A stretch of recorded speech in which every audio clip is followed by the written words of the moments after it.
And they ran away in the end with the lights turned on at the MCG, 19-16, 130. Somerville 5, Werner returning with 4. Edwards got 4 for Richmond, 11-13, 79. Time now to check the CUB AFL 1992 Premiership Season League ladder. And look at Footscray on top of the table with 36 points. Fitzroy took a slide today. They're out of the 6. West Coast in 5th position and St Kilda back into the 6. And Essendon improving their match ratio to 45.5, but their percentage still down at 92. We take a break. After this, Scotty Palmer.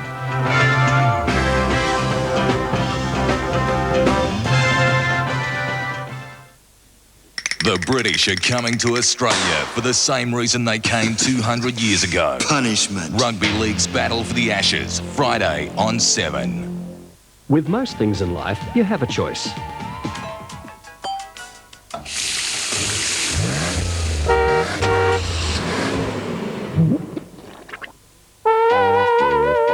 Unfortunately, with desktop laser printers, there was almost no choice.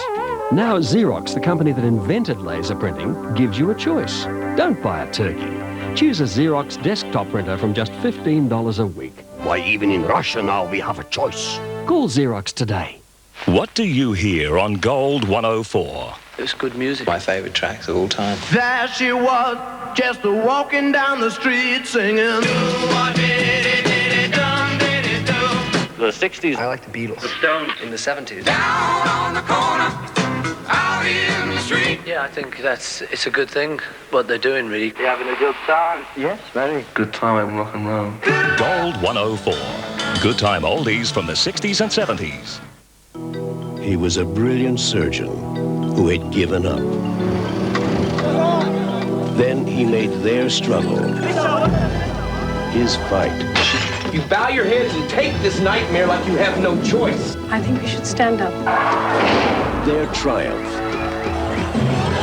His reason to live. Patrick Swayze, City of Joy. City of Joy, now showing.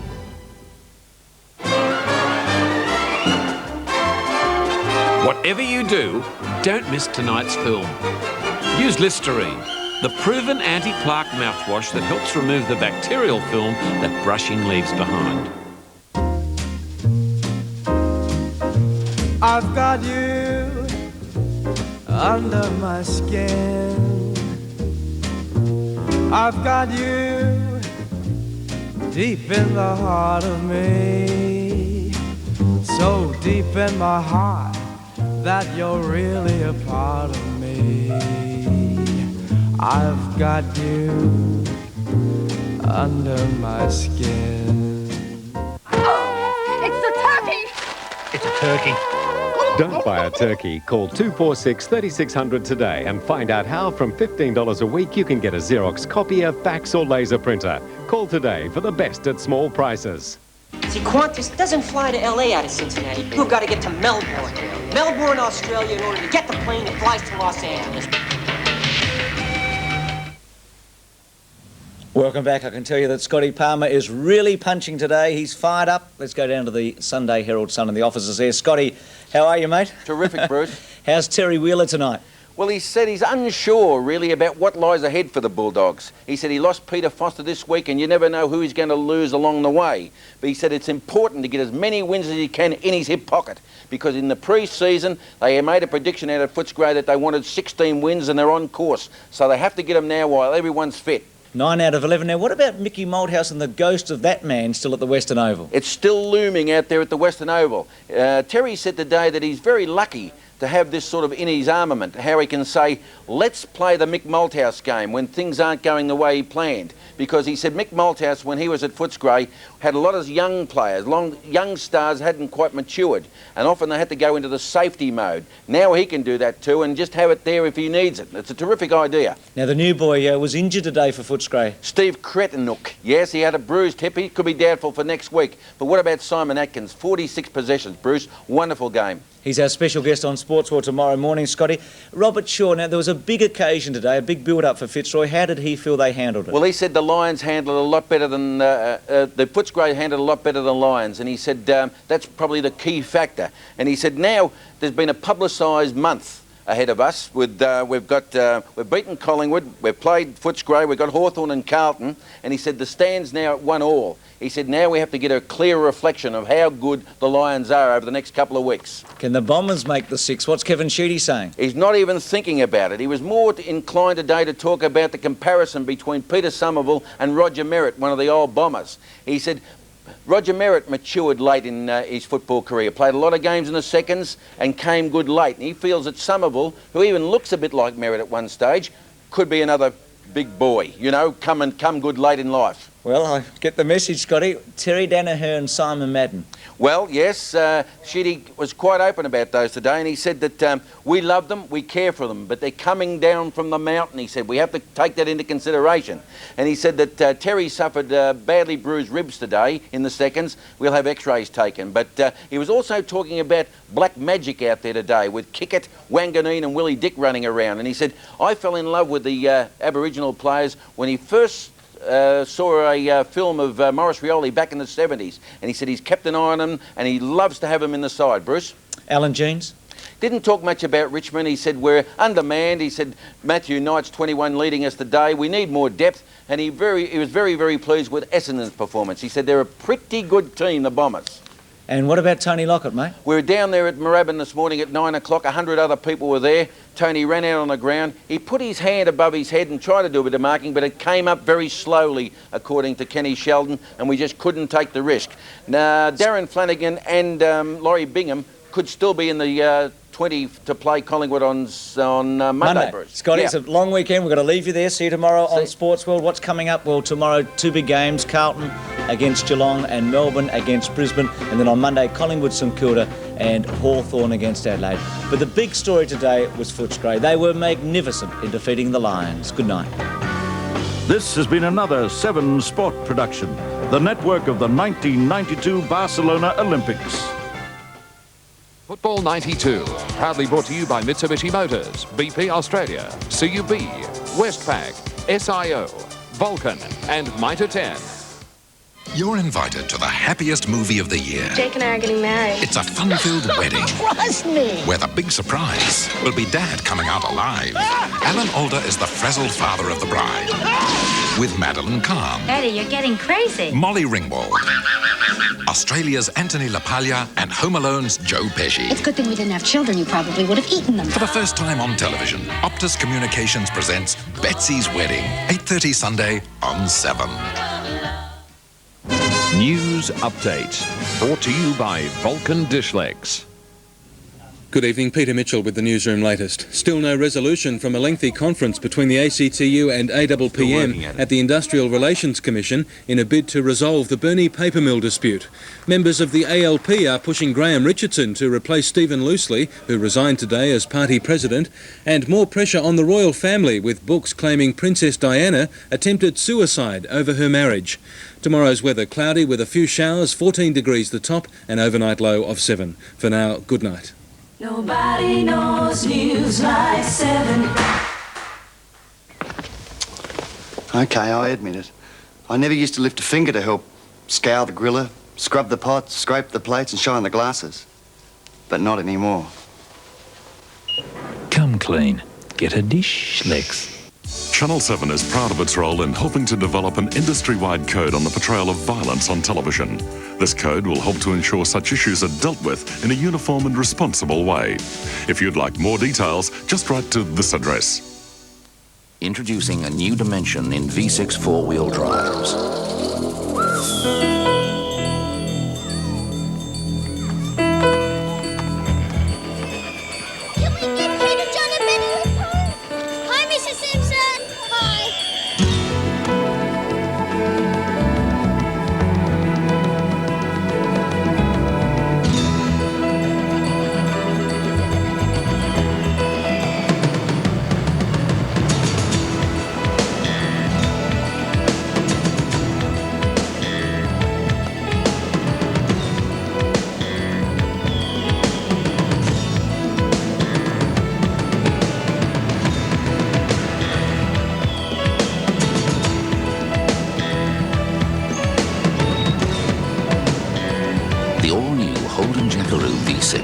Fully imported four-wheel drive wagon at at your Holden dealer now. Every boy, every girl, do we really care? Living in the shadows of our selfish Western ways, teaching us to take but never give. Where are the answers to these troubled days? Can we find a better way to live? Don't just walk away. Listen to what I say. I believe that we can find the way. Children of the Western world. A unique insight into the working life of Queen Elizabeth II beyond the pomp and pageantry. Elizabeth R. Wednesday.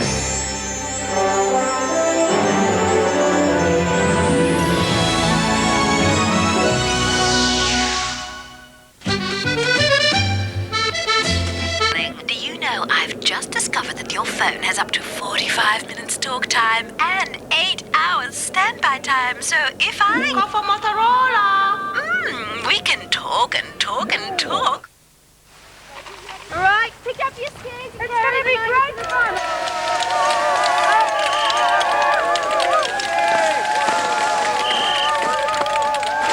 Great. Yeah, all right. Introducing a new dimension in V6 four-wheel drives.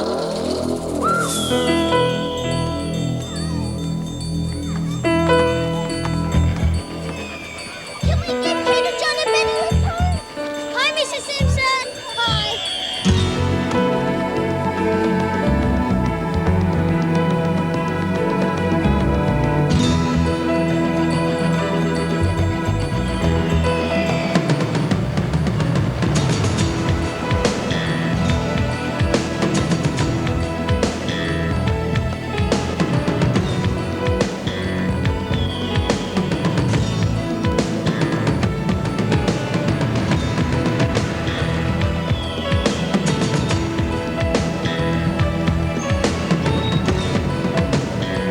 The all-new Holden Jackaroo V6, fully imported four-wheel drive wagon at your Holden dealer now.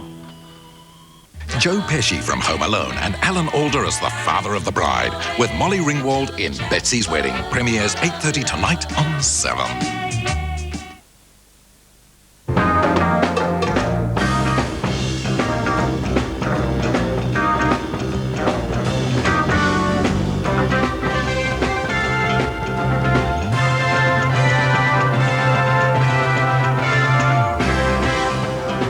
Welcome back to the Football Hour as we check the winners so far in the round. Just 3 matches to date. Footscray by 62. We reckon it was going to be a super weekend. It hasn't happened so far. 3 one-sided matches. Essendon by 51. West Coast on Friday night by 44 as we check the ladder. Now it's time to check the CUB AFL ladder. And what about those doggies on top with 36 points and 128%? And the interesting thing over the next 2 days is that 2 plays 4, Geelong plays Carlton, 3 plays 6, Collingwood against St Kilda, and 7 plays 10, and that's Hawthorn against Adelaide, so that 6 could be reshaped. The changes today: West Coast moved up 1, St Kilda up 1, Hawthorn up 1, and Fitzroy dropped from 5th to 8th. Let's go and have a look at the highlights. We start on Friday night. Paul Spargo and Dean Kemp got amongst it in the game between West Coast and North Melbourne. They were on one another throughout. Spargo had a lot of touches. I wasn't counting that one, but he was beaten in the end by Kemp. That was Sumich running into the post, but he didn't bust it in half like Lee Matthews, but he stood up pretty well. Worsfold on German. Chris Lewis played his 100th game. He played very well. He wasn't the absolute star, but he was very useful, and that was one of his goals. Now, look at Kemp. He looks just like Robbie Flower in this movement. Have a look at this, with the balance and the way he moves through and goes for goal. And he's a most exciting player. And I think he'll go very highly in the best players when Dennis Committee or Don Scott give their votes today. Outstanding goal by Sumich. Off one leg really in the end from 50 metres, bang, and through it goes. He kicked 4 goals and he played very well. Essendon and Richmond. Gee, there was some excitement here. I know that the first quarter and a bit was of a low standard, but look at Hills away after the handball by Terry Danaher, and Ridley will run onto this and kick one of his goals, and one a little later in the day was very spectacular. But Kevin Sheedy's men are just mounting a small challenge here with 2 consecutive victories at the MCG in 6 days, and who knows, they might be close enough. Look at the kick at handball here. Gee, that was good. Kickett and Atkins, wouldn't that be a duel at the moment? Those 2 men in the centre. Ridley's off, just 3, and again, and watch this, he'll go bang, and Sandy will describe it. From 52 metres, it's a long kick. I reckon he's kicked it. Sure has. It's going to be hard to beat that one for goal of the day. Bremen makes a mistake here, and Philandia will swoop on it, and goal for Essendon. They had a terrific run early in the second quarter where Somerville was a focal point and setting up their win. Well, I mentioned Simon Atkins. He'll be our special guest today. He cops a high one here from Jim Wine. It didn't stop him getting his 46 or 47 possessions. Bang. Was that a high tackle? It sure was. Well, Maradona and Pelé would have been happy with this one. Bang, left foot through by Atkins. A goal. He had 3 separate opponents. Broderick a couple of times. Well, Wilden misses this one from right in front, and I don't think Fitzroy kicked another goal for over a quarter after that opportunity. This is a sensational bit of play by Wallace. A terrific smother, and then he had the foresight to keep it low underneath the Fitzroy challenger and score the goal. He's a very good player, Wallace. He's having an excellent year. Royal was good, so was the champ, Dougie. And Chris Grant with 4 goals was again very, very good.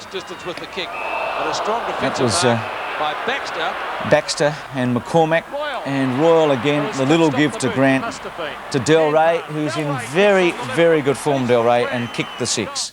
So Footscray keep marching on. Wayne Carey was the only report for the weekend for striking Djakovic, or allegedly during the third quarter. I'm not supposed to comment on those, but I've got a feeling he might get off. Scotty, how are you doing? Good morning, Bruce. You're punching well? Rash statement there. Oh, yeah.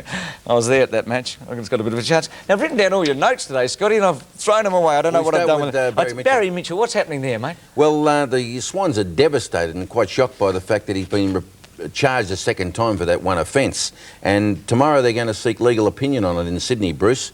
They say it's tantamount to double jeopardy, the fact that he's already faced the charge once and now he has to come up again because of evidence given by Sean Denham.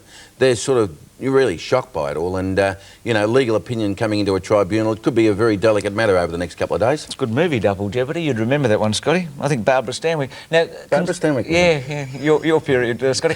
Concessions. You talk about Sydney. Now, what's happening with Sydney and Brisbane? Every Victorian club is very, very agitated at the moment because they think that the AFL is working out concessions to give the Swans and the Bears.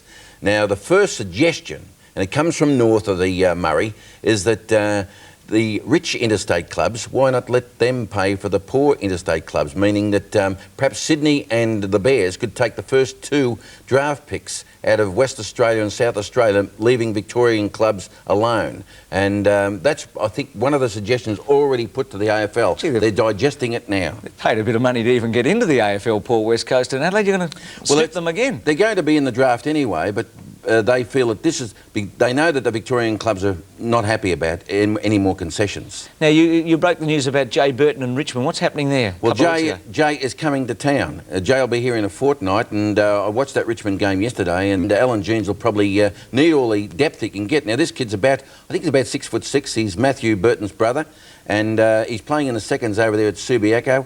And he said, now's the time to come. He said, I'm not going to rise there this year, so I may as well come and give him a shot at...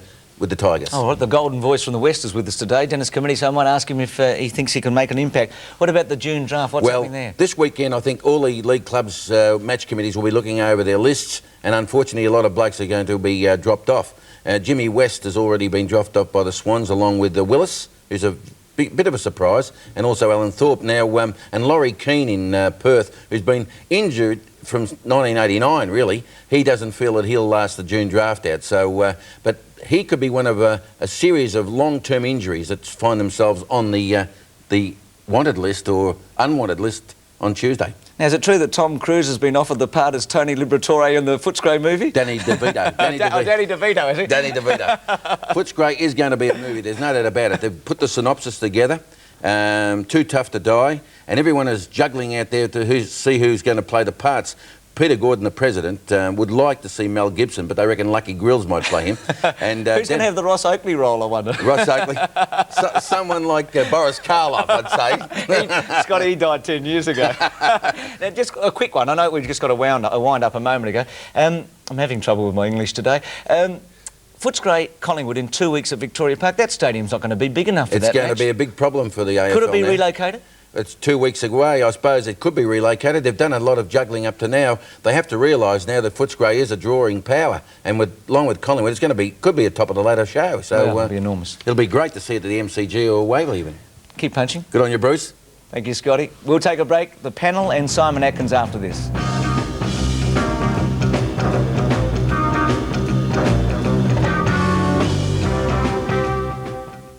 Leaders gather for the historic First Earth Summit, but will solutions really be found to the world's environmental problems? Beyond 2000, direct from Rio, examines overpopulation, the single most urgent issue confronting humanity, the current status of the greenhouse effect. The 7 hottest years on record have occurred since 1980. And the answers we may already have. The forest can pay for itself. Important for all Australians. Important for our future.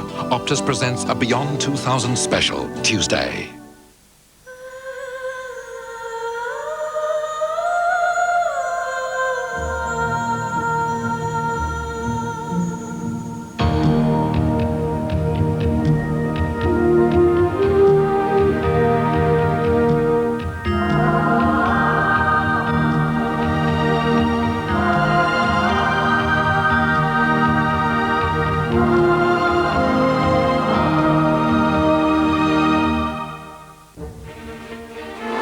At BP, our emphasis on research and testing often leaves an impression on our visitors. 4th floor, aviation fuel research.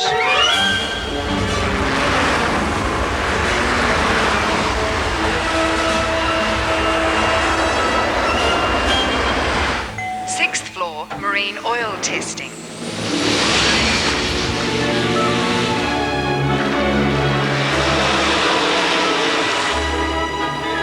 7th floor, motorsport fuel and oil testing. And everything we learn from this research, we put to use in a very practical place. Your local BP service station. Pizza for Ted King? Top floor. Top floor, space research. BP, on the move. It's Bargain Box Fabrics Fleecy Sale. Our entire range of plain fleecy only $4.95 per metre. Top quality weight and feel for only $4.95 per metre. Only while stocks last and only at Bargain Box Fabrics. Hello. Look, I'm sorry, I've forgotten your name, but I did remember that your phone can store up to 120 names and numbers, which would be just great for, for me. That's right. So I'll, Call for Motorola! Oh, yes, before I, forget.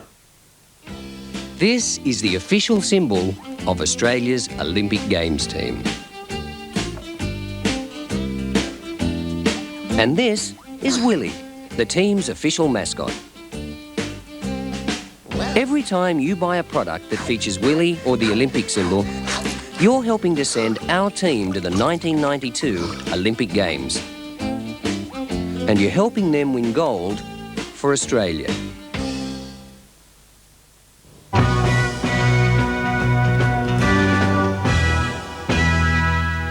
Welcome back to the program. As I said, Simon Atkins in just a moment, but we must start at the top. Bob, how are you? I'm very well, thank Bob, you. the Tribunal's been remarkably tough this week. Grinter 6, 4 for deer, No, 4 for that's free. not hard, Bruce. Back in 1925, a fella got 26 weeks. A fella got life and was lifted after 5 years. Gordon Coventry in 38 hadn't been suspended for 18 seasons, never been spoken to, and he had a rash of boils on his neck, and Joe Murdoch hit him on the boils. He turned around and he got put out for the whole season. And Harry Collier hit little Jackie Carney after the game in 1936. After the game, and no one even suspended. Carlton complained, and he got 14 weeks. Gee, It's nothing, Bruce. I'm really happy I asked that question. It's nothing, Bruce. And if you do want to do something about the tribunal, Bruce, now these are just little contentious points, just something for people to think about. If you've played 50 games and you get reported, you get a 4-week suspended sentence if you're found guilty or not. 4 weeks. If you played 100 games, you get 3. If you play 200, you get 2. If you play 300, you get 1. If you play 400, you only get a reprimand. Plus, of course, the sentence. Plus, of course, the sentence, if you do.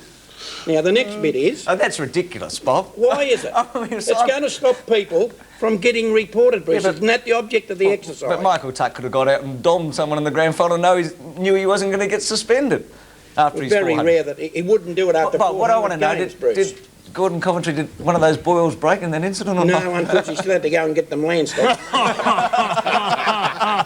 Bob, if you play in the finals, Bruce, and you get reported, the suspension should be automatically doubled. Okay, well, Bob, could you write a letter to the Melbourne? Well, I've got it all done here, Bruce. if you hit someone and they lose a game or they don't play the next week, you automatically get suspended for a week. Okay. You must lose something. Can we just hold it there because the people at home... And if you trip, that is tantamount to cheating, although Ron won't admit that. Okay. It is definitely cheating and not within the spirit. And if you did it when you were a kid, when I played, it was worse than doing it, worse than sinking the slipper in, Bruce. Oh, gee, Bob, I don't even want to think about what was going on when you were a kid. So for the people at home, think about everything that Bob said and write into us and let us know what you think. That's right. They're very good points. Ron, do you? What Bob is trying to say, and you wouldn't let him, Bruce. Yeah. You wouldn't let him. I gave him half an hour. No, he only took half an hour. There's a sort of a consistency. A consistency of sentence for consistency of action. I'll give you a chance, and Peter can come in if you... Do you think that, A, Terry Wheeler was offside by saying what he said out in the press conference re Paul Dear? Do you think Hawthorn has overreacted? And do you think that Paul Dear copped his just desserts? Terry Wheeler is one of the refreshingly open and honest coaches. Okay, you've answered that. Did Hawthorn... No, all he did was answer a question. That's all he did. Did Hawthorn overreact? I think they did, yes. And did Paul Dear get what he deserved? Well, obviously taking into account the fact that the guy's got a cracked leg and will miss 5 weeks. If they didn't take into account, it means they've been inconsistent because other trips have got a fine. Absolutely, yeah. Peter, what do you think? Well, I think Hawthorn had every right to complain, not about the fact that he was rubbed out, and maybe he was guilty, and what happened to Peter Foster was unfortunate, but how can for 3 or 4 years guys be fined? All of a sudden, Paul Dear gets 4 weeks for exactly the same incident. Because tripping is degrees of tripping. You either trip a bloke or you don't. That's absolutely rubbish. No, it's not. This is what we should discuss. We won't have time here, but if you shoot somebody aiming to kill them and you miss and just hurt their shoulder, you're going to get, say, X number of years.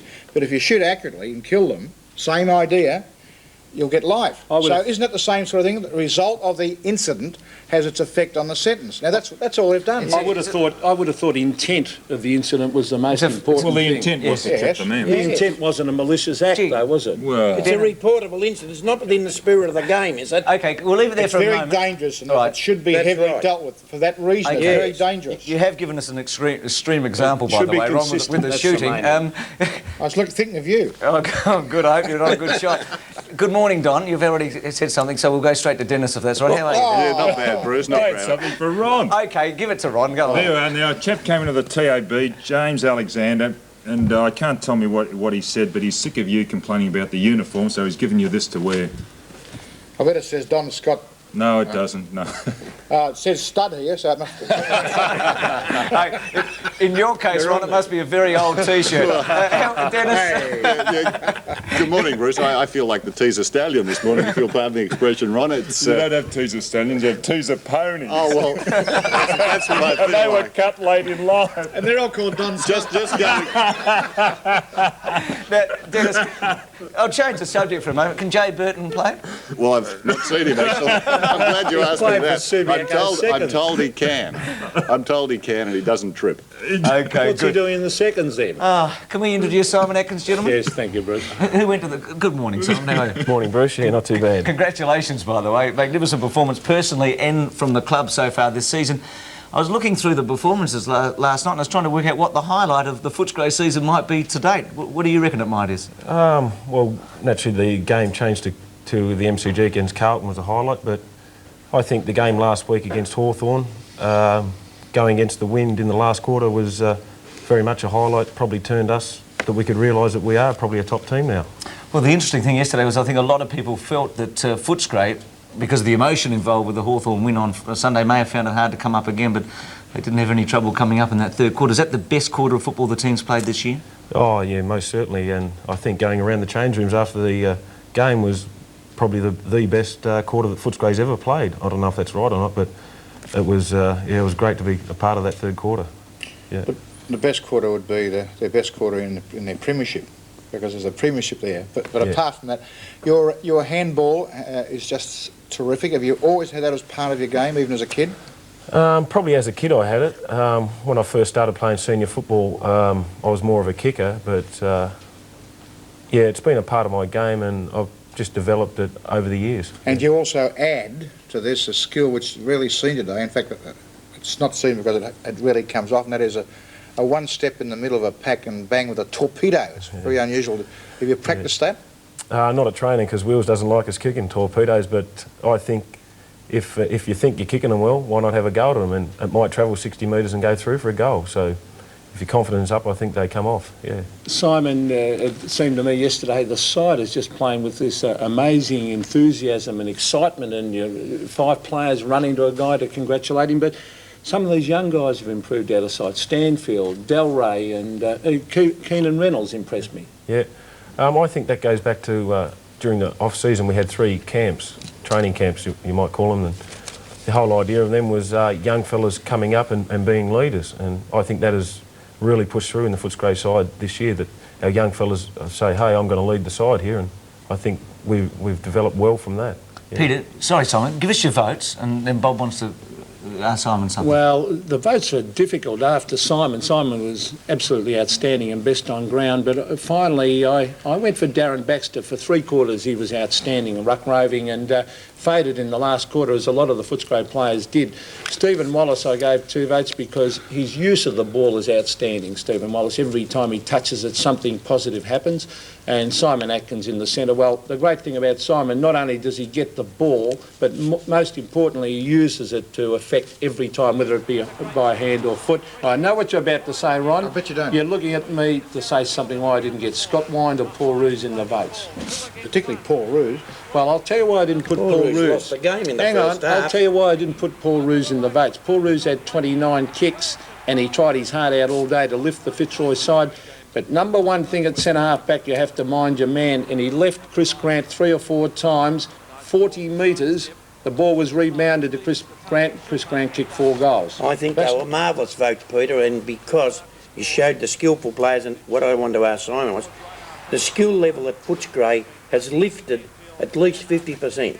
Now, is skill a paramount thing at training? I think, yeah, Wills has influenced our skills. We hardly do any man-on-man work, and our skills have just lifted so much to the point that we can now take it down the ground without making a mistake, which is something Footscray couldn't do. But you're also very good tacklers.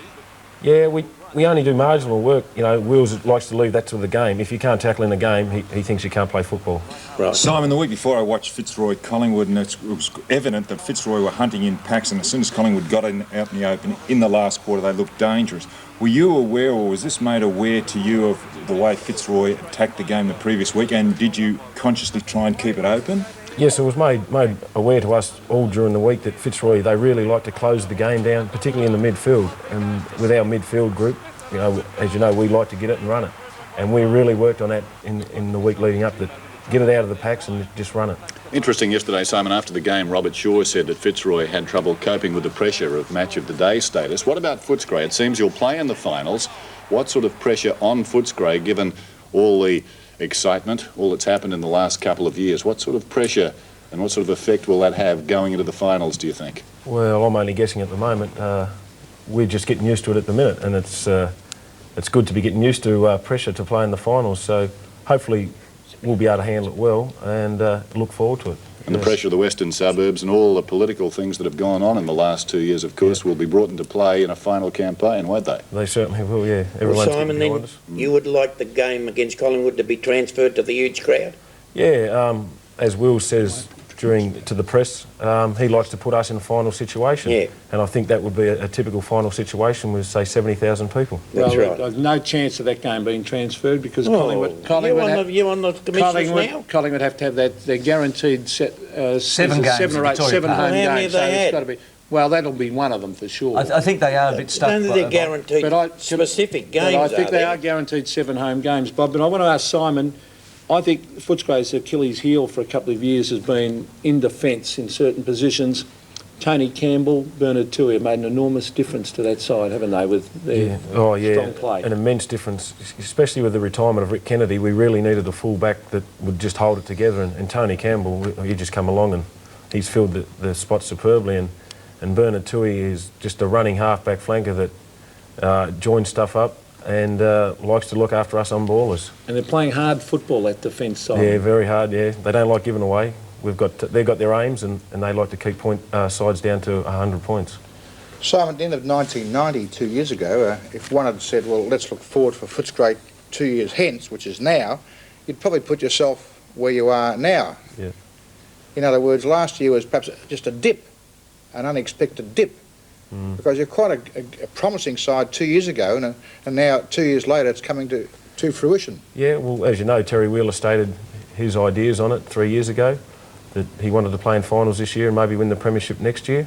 I agreed with that. I just thought that our young fellas needed a bit of experience. You need to get the 20 and 30 games under your belt, and now the Chris Grants, Steve Collinooks like that, they've got the experience and starting to develop. There's only one to come, isn't there? In young Cameron, he was such a star 2 years ago. Yeah. Campbell. Well, it's a pleasure to sort of have him running around the reserves, waiting to take a wing maybe. Not for him.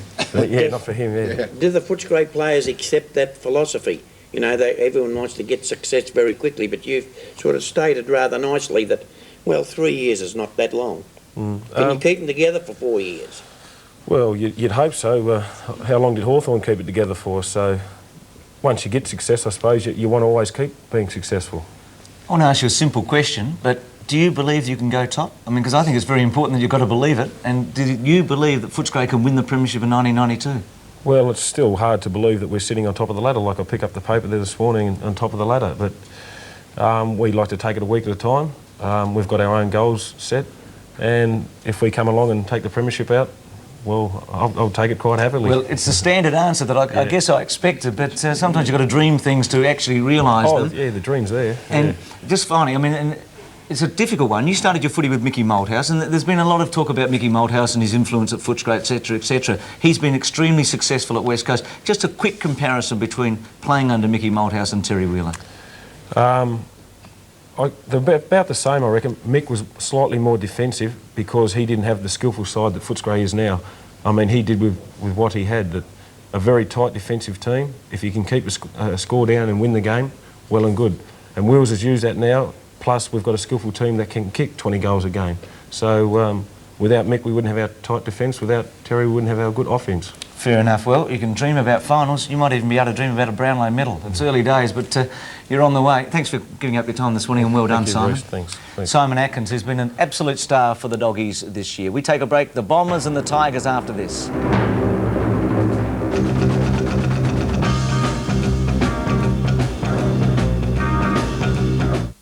Presenting the Olympic coverage, the new Nissan. Australia's Olympic news from the top team at Barcelona, the 7 Melbourne News team.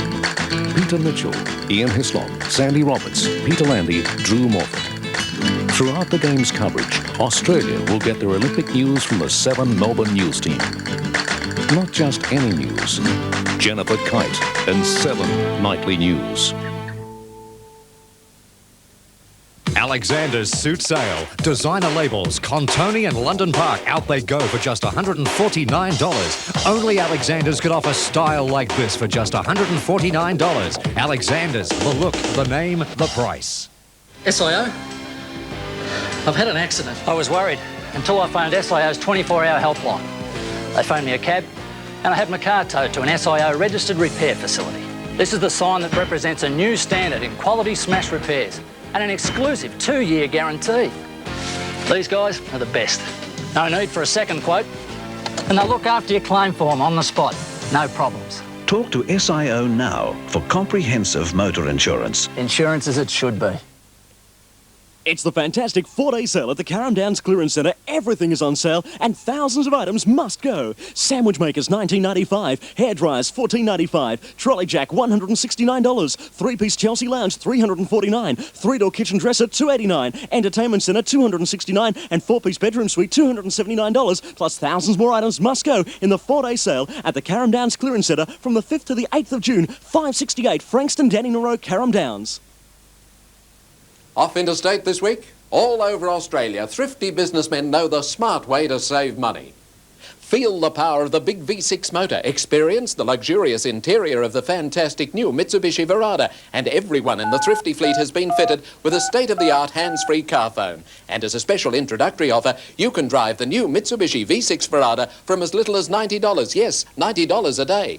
So, don't pay more. Be smart. Be thrifty. See you at the airport. Alexander's $5 million sell-off is on now. Sweats and track pants in a huge range of colours and designs, just $10. Only Alexander's could bring you this quality for $10. Alexander's, the look, the name, the sell-off.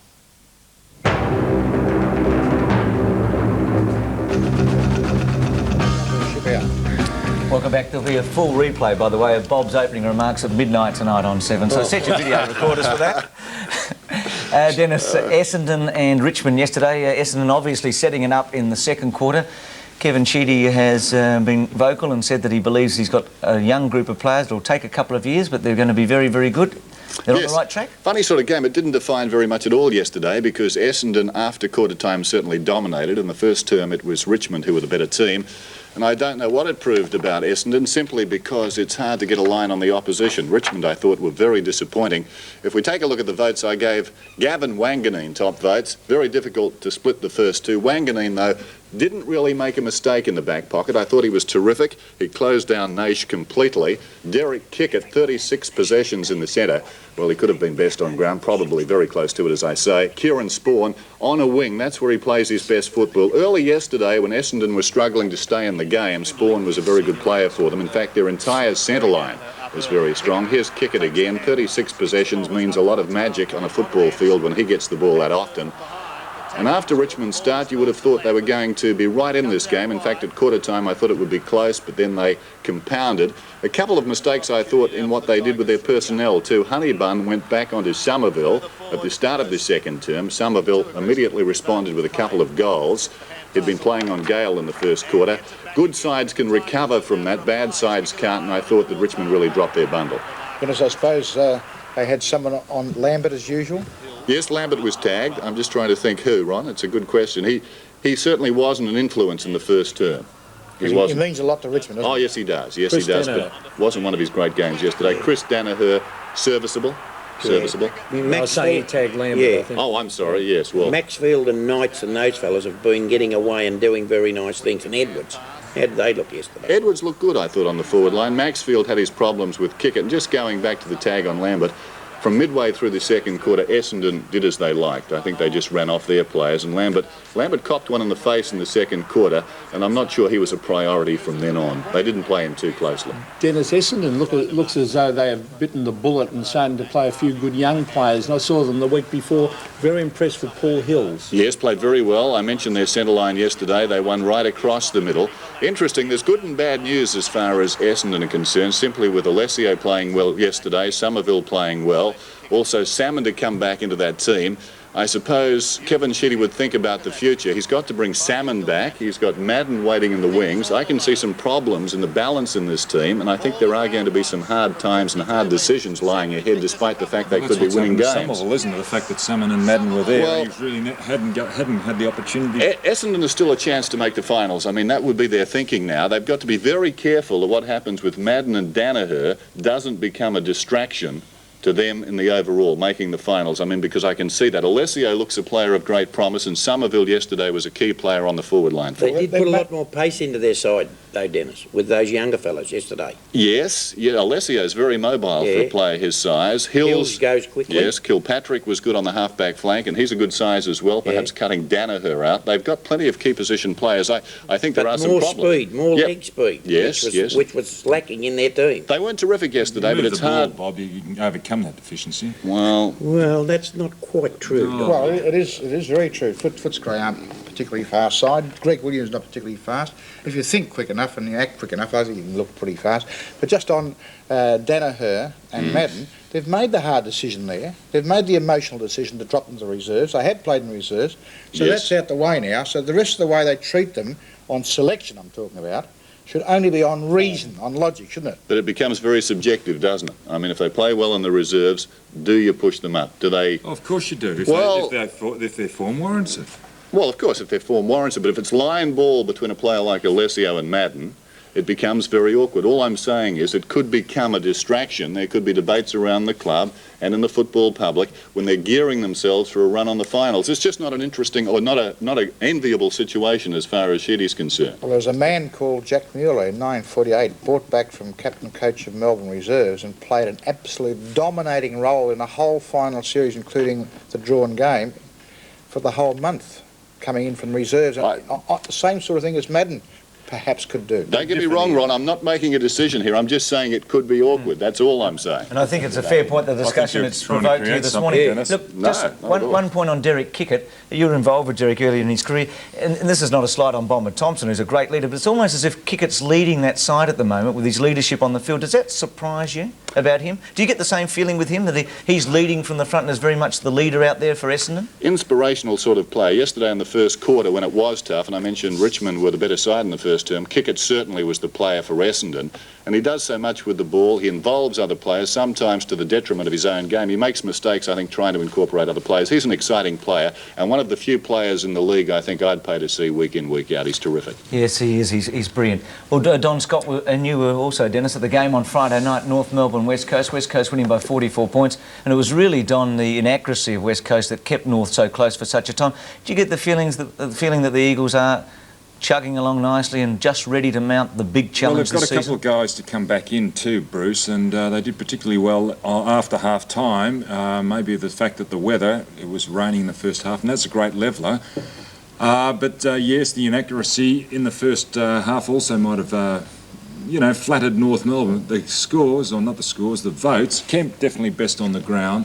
But we had an argument the other week about this voting system, not enough fellows, or it doesn't incorporate all fellows that do play well. But I found it difficult after Kemp to find really good players. They're all on about par. Wilson and Turley got the minor votes, but Carey also did a bit the first half and a little bit in the last quarter. But it was very hard to give votes after Kemp. Scotty, why would Kickett suddenly emerge as a thrill seeker with Essendon after being dismissed from North Melbourne? Is that some indictment on North Melbourne? Well, I watched Kickett when he was at North Melbourne, and I thought on a couple of occasions he was unfairly taken off the ground. But was there no defensive side to his game? I was just going to qualify that by saying he didn't have a defensive side to his game, and I still question the defensive side of his game even now, although he does play on the back line. He is an attacking half-back.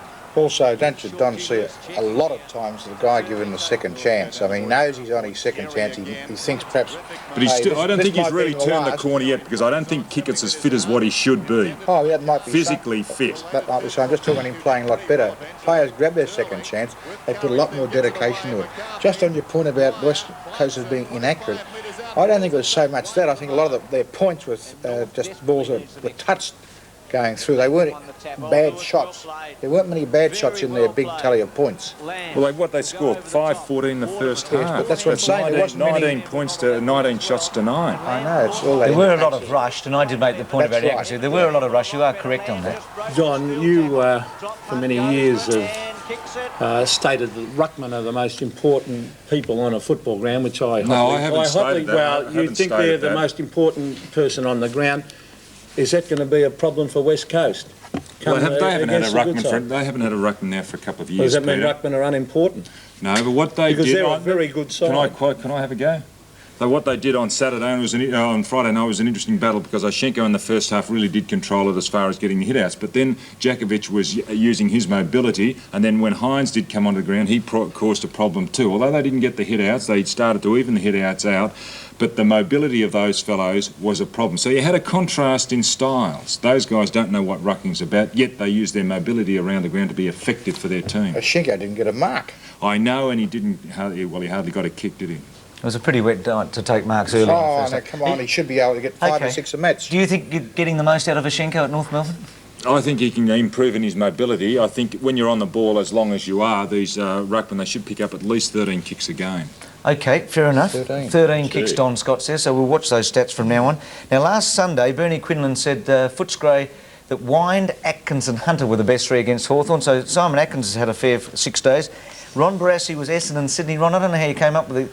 Well, Harvey, Mitchell, Danaher, they all played well, but it was an ordinary match. Well, you have to count with 7, mate. Adelaide and North, Wren, Schwert and Carey. It was one of the poorest games you'd ever see, would you agree? It wasn't a good one. OK. Progressive votes, as we look. Atkins leading clearly from Wind. And look at that, 2 Footscray players have got 28 votes between them. And then Stewie Lowe, who gets a crack tomorrow with 10. And quite a number of the other players that are involved on 9 are still playing this weekend. So they're doing very, very well. Would that upset Footscray if one of them was to get hurt, Bruce? Sorry? With those points like that, with 2 fellas, 28 between them, would throw Footscray's premiership aspirations into a bit of a hat if one of them was to get hurt?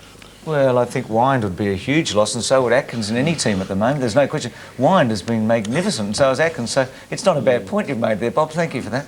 I mean, this is why Footscray are on top, isn't it? They've got good players playing fantastic. They're all Bob, if they got reported, how many weeks would they get under your scheme? Well, it depends how many games they play. Well, we'll work it out. Atkins has played 7. Atkins has... Listen, if someone what about poor Brian, the floor manager? He's walking behind the camera, trying to shut you up. Someone doesn't make some proper rules, he's going to be the fittest man on. We won't have any game. Gentlemen. What you didn't let me say before is that this sort of system has been put to the directors 2 or 3 years ago. OK. Well, the directors and they knocked it back. Have a good look at themselves, the directors. Fair enough. Now, 79 games Atkins has played and Wind has played 66. Work it out in the commercial break for us, Bobby. Just for Kicks. It's a terrific book. Do you remember? Have a look at it. Just for Kicks. Some good stories in there, probably as good as some of the ones that Bobby tells on this program. Bob's going to work it all out about Wind and Atkins if they get reported how many matches I'll get. It's only hypothetical. We'll take a break.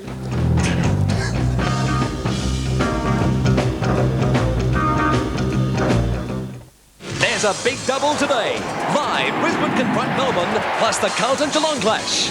2 huge games today, exclusive to 7 Sports. What, give up smoking? It's too late for me.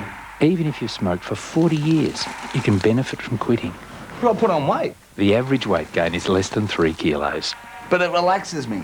Smoking actually increases your blood pressure and heart rate.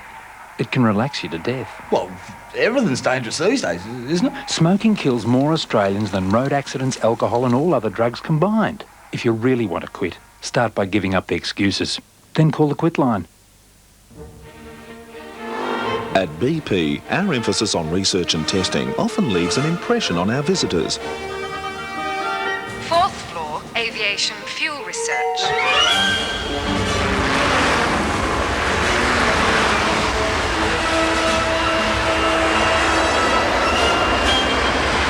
Sixth floor, marine oil testing.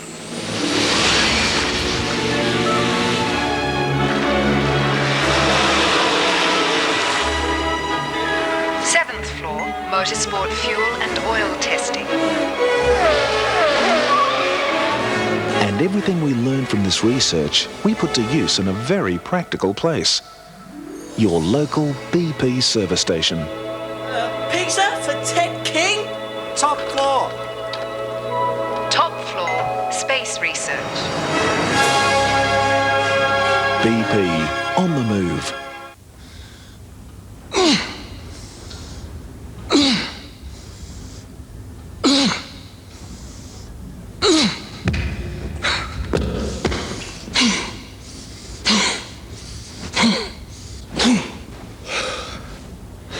When I sweat in Adidas. Sweats, new from Adidas. at sports and department stores. Custom Tone Kitchens announce a genuine 25% discount offer. Recognised as leaders in the industry, awarded for design excellence, unparalleled quality, service and value for money, Custom Tone have just unveiled their exciting new kitchen designs for the 90s. Visit your nearest Custom Tone showroom now and you could save thousands of dollars with this extraordinary offer exclusive to Custom Tone. No gimmicks, no giveaways, just a genuine 25% discount when you purchase your new kitchen. Welcome back to the program. In just a moment, two superstars, a couple of decades apart, take a look at Marks of the Week.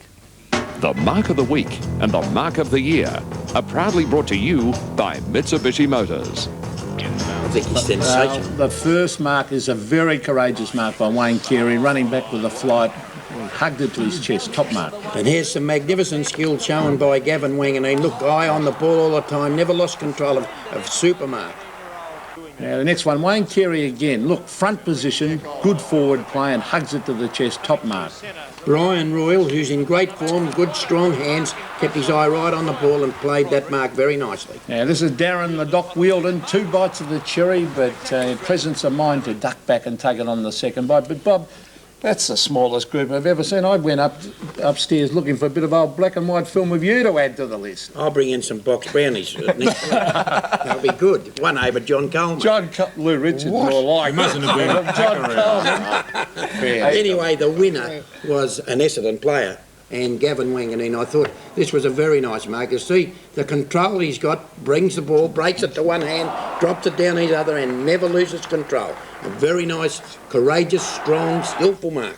Good on you, Bobby. Gee, I hope poor old John Coleman didn't have boils on his back the day you went over the back of him, Bobby. He tried to punch. The round-by-round winners, some of them from round 7 on. Kickett from St Kilda Dale, Bradley, Wielden, Dean, Roos and Wanganeen. So terrific performance there by Gavin Wanganeen. Not only getting the 3 votes today, from the match, but also one of the marks of the week. OK, name of the game. This is the video that's on offer at the moment. Terrific video offer, 008 035 665, priced from just under $35. It's a toll-free number. It's manned at the moment. We can take your order or send you a catalogue. It's some of the great games over the years from Australia Football Videos. Name a game. And the office hours, Monday to Friday, I guess 9 to 5 on that number, 008 035 665. OK, we'll take a break. Goals of the week coming up after this.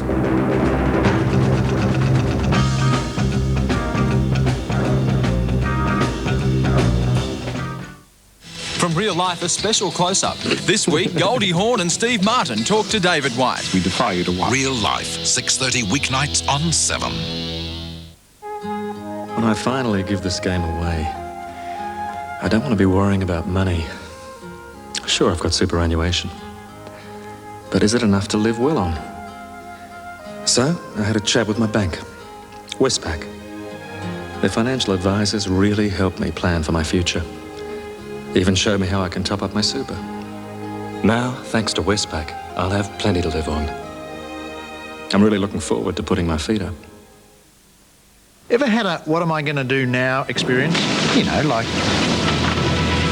What am I going to do now? Well, if you've got RACV house or contents insurance, this is all you need to do. Emergency Home Assist. This 24-hour helpline gets reliable local tradesmen on their way fast. And if it's an insurance claim, you'll get your money back. It's a free service with RACV house or contents insurance. Here's what you ought to do. Switch your policy now. This Sunday, the Australian Taekwondo Association is proud to present the 1992 Australian Taekwondo Championships and Olympic team selections. Come and see spectacular tournament action, board breaking and demonstrations of dynamic self-defence as Australia's top martial arts experts compete to be selected for the Barcelona Olympics. It's all happening at the Melbourne Sports and Entertainment Centre this Sunday. The action starts at 10 a.m. and tickets are available at the door or through Bass. Be there.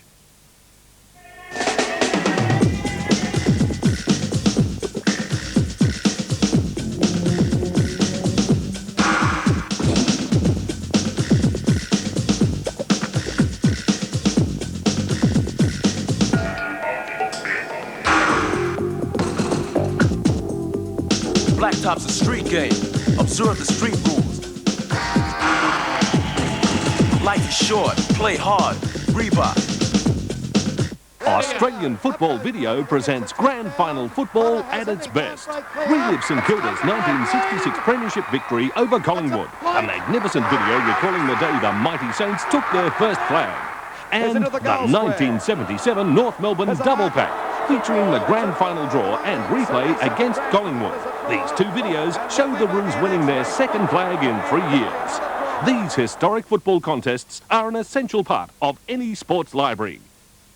Why is he here? Everyone's heard the pizzas are on Dad. I love you, Mr. Kelly. Don't bother about the anchovies, Mr. Kelly. I'll be throwing up anyway. Hey Dad, Wednesday. Welcome back to the program. The best of Bob Davis at the end of the show in just a moment. But the Double Ds are going to have a look at the goals of the week. Don and Dennis in just a sec. The goal of the week and the goal of the year are brought to you by BP. BP, on the move. Well, we went to Adelaide last week, and the forward pocket specialist, Darryl Hart. He's got great anticipation reading it off the hands of the pack. That time he screws one with the left foot. Darren Baxter with the left foot, under pressure, snapping at the Western Oval last Sunday. The mercurial John McCarthy. He can do anything, that fellow, when he puts his mind to it. The next one is Flower-esque in the pocket. Flower. Dean Kemp, this is a terrific goal. Has to keep in mind where the boundary is, keep the ball in and snaps the goal. Greasy ball gets the goal. I was going to be critical of Peter Sumich because here he's got shows he's no right foot, but what does he need a right foot for when he can kick left foot goals like that? That is a fantastic kick for goal. Yesterday at Princes Park, Harry Stanfield storming up the ground from outside the 50, long bomb, and through it goes. Great upper body strength going to be shown here by Tony Liberatore. It's important for footballers to have great upper body strength. He's only small. That's a terrific effort from the little fellow. The next goal is rather hard to assess. It's very clever. He goes with the left foot, Simon Atkins, from about 25 metres out and gets a goal. This goal turns me on. Oh, look at it. That is fantastic. Well done, Stephen Wallace. Here's Todd Ridley. I'm a worried man. Here's Ridley from about 5 metres out. Under pressure. With any contact. Kick it. Look at that hand. Look at this. 1, 2, 3. What comes after 3? Quick. 5, 8, 9. What a magnificent goal. 8 bounces. 8. I got lost after 3. I'm sick of the responsibility of prompting you too. Who did you go for? Who did we go for? Well, I liked Simon Atkins, but I've got to agree with you. Dean Kemp, I thought that was a terrific goal. 1 foot over the boundary line, but he still could twist and turn, pirouette, do whatever he wanted to do. Troy Ugle in there contesting, but watch Kemp. A lot to think about here, isn't there? Look, well trapped, but still gets out of it. That's a terrific effort.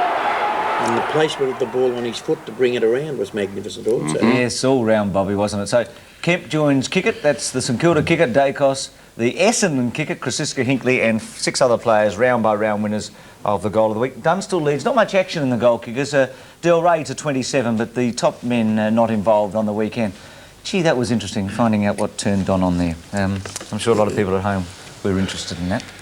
Don, whilst you're the subject at the moment, today, Carlton, Geelong, Melbourne, Brisbane. Now, well, I'll go for Melbourne. I think that's a fairly easy one, but the other one, Carlton and Geelong, difficult. Geelong, I think, but I wouldn't be surprised about Carlton because they are tackling very hard. I only asked you 2 at a time because I know you can't count past 3. There are 4 matches this weekend. St Kilda, Collingwood. St Kilda. And Hawthorn, Adelaide. Hawthorn. OK, Dennis, we should run through them quickly now. We've got rid of Don's selections. What about you for the 4? Well, I think Geelong will win. I think Melbourne. I like Collingwood. I think Collingwood can win that game. And Hawthorn. Ron? Geelong, Melbourne, St Kilda, and Hawthorn. OK, Peter McKenna? Geelong, Bruce, Melbourne, Collingwood, and Hawthorn. Bobby? I'm going to agree with Ron. The wonders will never cease. The first time that Ron had. Now look, Geelong, Melbourne, St Kilda, and Hawthorn. OK, fair enough. Now, we're almost at the halfway stage. Just briefly, we've got about a minute and a half up our sleeve. The teams you think could win the premiership. We'll start with you, Bobby. Well, I think that if Footscray can continue their form, they'll certainly play in the finals. Whether their experience is enough for them, I'm not sure. I think Geelong are a better team than they were, so I think that they've got an excellent chance, and I think that the West Coast Eagles are the other team coming up. You've left Hawthorn out. Peter McKenna. Well, I think that Geelong will be difficult to beat. I think that West Coast will come back, and I think they'll certainly be up there. But I'm tipping Hawthorn. Already? At this stage? I think Hawthorn will come back again. Okay. Don't forget, this time last year, everyone wrote off Hawthorn and they came back. Except you. And I didn't write them off. No, I know, I said except you. And their draw is pretty good. They've got a lot of games at Waverley for the rest of the year. Ron? Yes, I wouldn't write Hawthorn off. They're just too well managed, well coached, and they've got a lot of depth and really a lot of talent. You've got to put Geelong in there. I think St Kilda had their chance last week to get up into that group that might make the top three and play in the preliminary final and the grand final. I think Footscray could get to the preliminary final. I can't see them getting further because I think experience in finals will count, and the West Coast too. They're coming. Don? West Coast, it's pretty hard, isn't it? Hawthorn, Collingwood and Footscray. Geelong as well. OK, you've named 5 there. Dennis? Geelong and the Eagles, I think, for the grand final. Hawthorn just off the pace behind them, Footscray. In fact, if things fall for the Eagles today, they could jump into the top 3. OK, that's interesting. No one's mentioned Carlton and Collingwood. We've got a brief mention by Don Scott. So I wonder what you think at home. Thank you, gentlemen. Bobby, you've been excellent today. Thank you, Bruce, and I want people to think about those. They will, Bob. That they should do. We actually timed that perfectly to get out of that queue. We'll see the panel next week. Brooke, after this.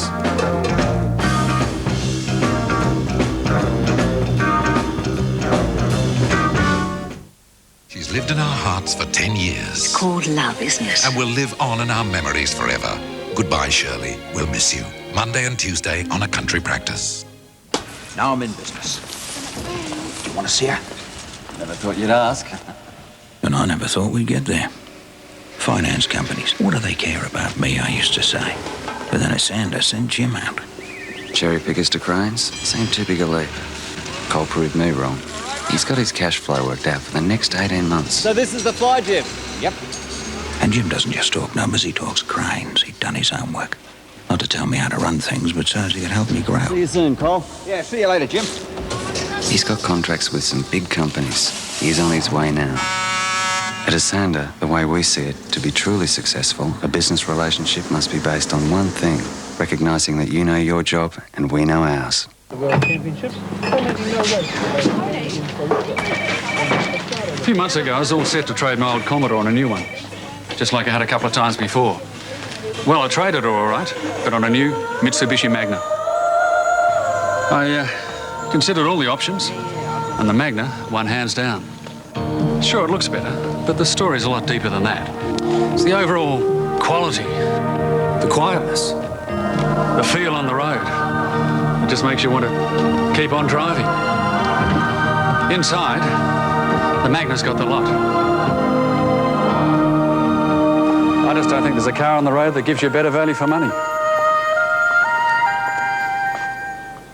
It's the fantastic 4-day sale at the Carrum Downs Clearance Centre. Everything is on sale and thousands of items must go. 3-hour video cassettes, $2.95. Curling ones, $5. Twin tape cassette players, $44.95. Block and tackles, $79.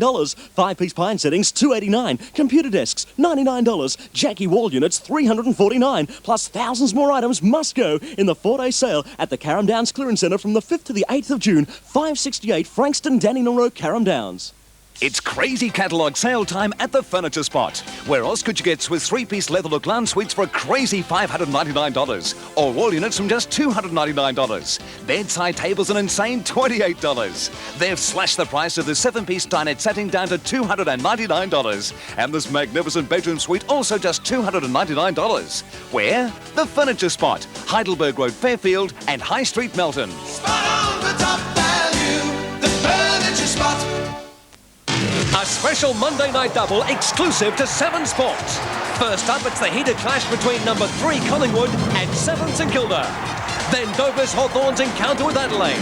A huge Queen's Birthday weekend with the exclusive action only on 7 Sports. You can't miss this one, 8:30 Monday night. Welcome back to Sportsworld. Almost at the end, Brooks rejoined us, and Brooke, we start with the Memorial Golf Tournament. What's happening there? That's right, yes. Bad news for Greg Norman. I mean, despite 4 successive birdies, he's still 8 shots off the pace there after the 3rd round of that tournament. His 7 under par 209 leaves him in 21st position with 1 round yet to play. American Joey Sindelar heads the field there after shooting 67 and has a 3-shot lead over Jeff Maggart and Mark Brooks. Now, the other Australians there appear to be out of contention with Steve Elkington 10 strokes off the lead, Wayne Grady 13 shots back, and Wayne Riley and Mike Harwood 14 shots off the pace there. So Greg Norman, the only one that's even in with half a chance. Now, Brooke, you said a 3-shot lead. Don Scott can't count, but 203 take 201's 2 shots. Oh, so he's leading by 2. That's okay. I know you're a very good counter. You've always been better at maths. No, arithmetic was your strength. The French Open, it was a terrific final. For people that have just woken up, could we relive those scores again? Absolutely, yes. No, a wonderful effort there last night from Monica Seles. Now, she becomes the first woman in 55 years to win 3 successive women's singles titles after that marathon effort with Steffi Graf, 6-2, 3-6, 10-8. So if you're up watching it, you're probably feeling a little tired this morning, I would imagine. I'll tell you how good my arithmetic is. She's only 18, so 55 years ago she would have been very young. Very young. Extremely young. You are good, Chris. Thanks, Brooke. Enjoy the rest of your long weekend.